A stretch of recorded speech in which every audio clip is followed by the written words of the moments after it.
Dear students, A1 arts classes के channel पर आप सभी का स्वागत है। बता दें कि आप लोगों का बहुत ज़्यादा प्यार मिला, जिस कारण जो है फिर इस नए वीडियो को लेकर के हम आप सभी के सामने आए हैं।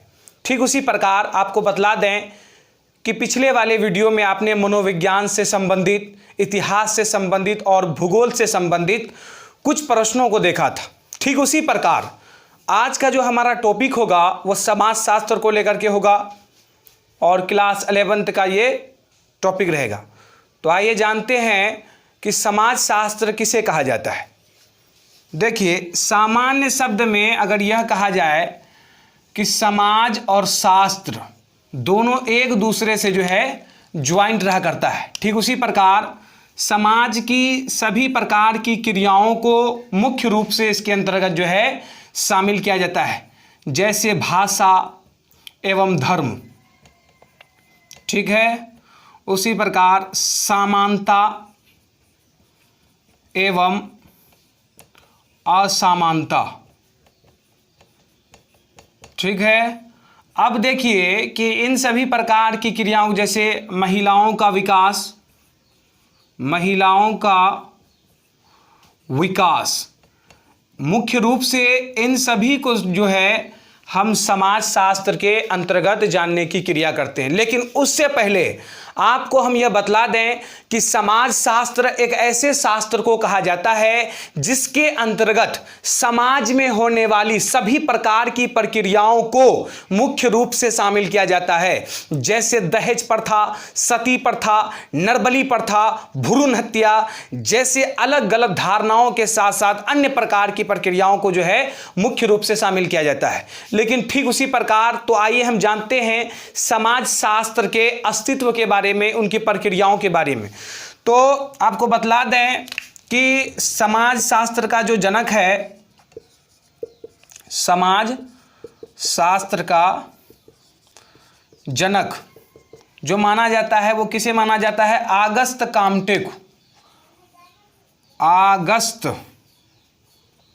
ऑगस्ट कॉम्टे है ना, ऑगस्ट कॉम्टे को जो है समाज शास्त्र का जनक माना जाता है। देखिए, समाज शास्त्र के अंतर्गत कई जनक हुए, लेकिन मुख्य रूप से जो है ऑगस्ट कॉम्टे को एक महत्वपूर्ण धारणाओं के अंतर्गत शामिल किया जाता है, जिसे जो है समाज शास्त्र का जो है पिता माना जाता है।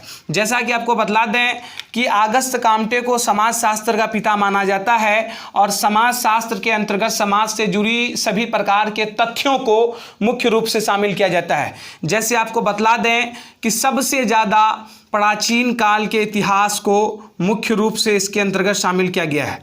प्राचीन काल के बारे में शामिल किया गया है। देखिए, ठीक प्राचीन काल में जो है बाल विवाह जैसी प्रक्रिया आरंभ हुई थी, एक दूसरी जो है सती प्रथा। ठीक है, उसके बाद समाज में एक तरह का जो है घोर अपराध की प्रक्रिया जो है वो सुचारू ढंग से जारी हुआ करती थी, जिस कारण मनुष्यों को कई प्रकार की परेशानियों का सामना करना पड़ता था। समाज शास्त्र एक ऐसी प्रक्रिया है जिसके अंतर्गत जो है दिन ब दिन किसी न किसी नए तथ्यों को शामिल किया जाता है। समाज में होने वाली वह घटनाएं, चाहे वो मानवीय जीवन से संबंधित हो या अन्य प्रक्रियाओं से हो, उसे हम मुख्य रूप में समाज शास्त्र के अंतर्गत शामिल करते हैं। तो आपने जैसे देखा कि समाज शास्त्र का जो जनक है वो ऑगस्ट कॉम्टे को कहा जाता है, और ठीक उसी प्रकार इस प्रकार की प्रक्रिया को जन्म देना, समाज शास्त्र का अस्तित्व को उत्पन्न करना, इसका सबसे पहला ये रीजन था कि समाज के सभी प्रकार की क्रियाओं को लोगों तक आसानी से पहुंचाया जा सके। आज किसी भी छात्र के द्वारा जो है, कोई भी छात्र जो है समाज शास्त्र के अध्ययन को करके समाज के हर प्रक्रियाओं के बारे में संपूर्ण रूप से जानकारी प्राप्त कर सकता है। जैसे कि आपको बतला दें कि प्राचीन काल में होने वाली कई प्रकार की धारणाएं जिनका संबंध समाज से होता था, ठीक उसी प्रकार मध्यकालीन में भी कई प्रकार की क्रियाएं जिनका गहरा प्रभाव समाज पर पड़ा। ठीक उसी प्रकार जो अभी युग जो सुचारू ढंग से जारी है आधुनिक युग में, इन तीनों प्रक्रियाओं में, इन तीनों स्टेज में समाज का एक महत्वपूर्ण योगदान रहा है।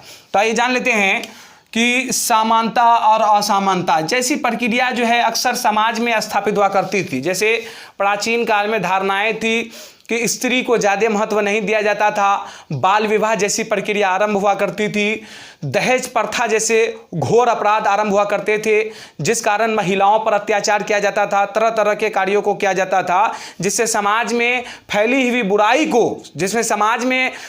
बुराई को एक आधार बना करके, एक उसका उद्देश्य बना करके लोगों के सामने प्रकट करना और इस बुराई को लोगों को बतलाना कि जो समाज में जिस प्रकार की क्रिया आरंभ है, इससे हमें ही नहीं बल्कि पूरे संपूर्ण मानवीय जीवन को खतरा हो सकता है। आपने देखा कि प्राचीन काल के अस्तित्व में जो सती प्रथा की प्रक्रिया आरंभ थी, सती प्रथा आखिर थी क्या? यह समाज में एक घोर अपराध की कड़ी मानी जाती थी, जिसके तहत पति के मरने के बाद पत्नी को समाज में जिंदा रहने का कोई अधिकार नहीं था, समाज में जिंदा रहने का कोई अधिकार नहीं था और पति के चिता के साथ पत्नी को जिंदा जला दिया जाता था कि ना रहेगा बांस और ना बजेगी बांसुरी। तो आप इसको क्या कहिएगा? समाज में समानता का नाम दीजिएगा कि असमानता का नाम? तो इस प्रकार की प्रक्रिया को आरंभ करने वाला कौन था? समाज में कुछ फैले अपद्रव्य, समाज में फैले कुछ बुराई तत्व, जिन्होंने समाज में समानता जैसी प्रक्रिया को स्थापित ना करके असमानता को बढ़ावा देना चाहा। तो असमानता जहां उत्पन्न होती है, ऑटोमेटिकली समाज में तरह तरह की बुराई जो है ऑटोमेटिकली जन्म ले लेती है। लेकिन हमारे कुछ समाज सुधारक राजा राम मोहन राय, ईश्वरचंद्र विद्यासागर, केशव चंद्र सेन के द्वारा, इन सभी के द्वारा समाज में फैली गई बुराई को जो है दूर करने का काम किया गया। अगर ये समाज सुधारक नहीं होते तो आपको बतला दें कि आज जो हमारा समाज है वो उसी घोर अपराध की पीढ़ी में जीने की क्रिया करता, उसी अंधकार में जीने की प्रक्रिया करता। लेकिन नहीं, ईश्वरचंद्र विद्यासागर, राजा राम मोहन राय के द्वारा इन सभी समाज में गलत प्रकार की प्रथाओं को समाप्त किया गया, जिससे समाज में रहने वाले छोटे तबके के लोगों को भी जो है समानता का अधिकार मिला गया। आपने क्या जाना?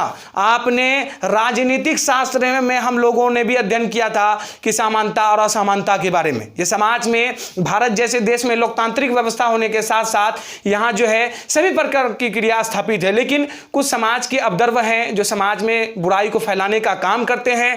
लेकिन इस समाज शास्त्र का उद्देश्य है कि आप समाज में होने वाली सभी प्रकार की घटनाओं को मुख्य रूप से जानिए, लोगों को अवगत कराइए और सत्य के मार्ग पे, जो सही मार्ग है, उस मार्ग पे चलने के लिए कहिए, जिससे मानवीय जीवन तथा अन्य प्रकार की क्रियाओं को जो है उनका पूर्ण रूप से विकास हो सके। तो आपको बतला दें, यह हमारा थोड़ा सा छोटा सा लेक्चर था जो आपको क्लास 11th के एग्जामिनेशन में जो है काफी लाभदायक साबित होगा। इस लेक्चर को जिन्होंने हमने दिया है, इससे आप परीक्षा में लिखने की क्रिया कीजिए, जिससे आपको अधिक से अधिक अंक प्राप्त होगा। मिलते हैं नेक्स्ट वीडियो में, बने रहिए हमारे चैनल के साथ। हाँ, लेकिन आपको बतला दें, जब आप वीडियो को देखते हैं तो वीडियो को स्किप मत कीजिए। देखिए, स्किप करने से एक सबसे ज्यादा नुकसान होगा कि ये जो शब्द हमारी जबान से निकल रही है ना, इसका अनमोल ये जो तोहफा है आपके लिए, इसे आप ग्रहण कीजिए, नहीं तो भविष्य में जो आपको तरह तरह की परेशानियों से ग्रस्त होना पड़ेगा।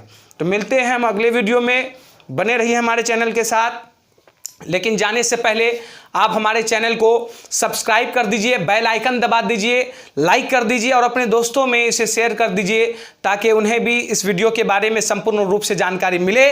लेकिन हाँ, हमेशा सत्य के मार्ग पे चलिए, और जानते हैं सत्य के मार्ग पे चलने वालों के लिए हर हाल में सफलता का मार्ग जो है आरंभ होता है। सफलता यूं नहीं मिलती है, सफलता के लिए आपको कठिन तपस्याओं से गुजरना पड़ता है। Thank you, good bye.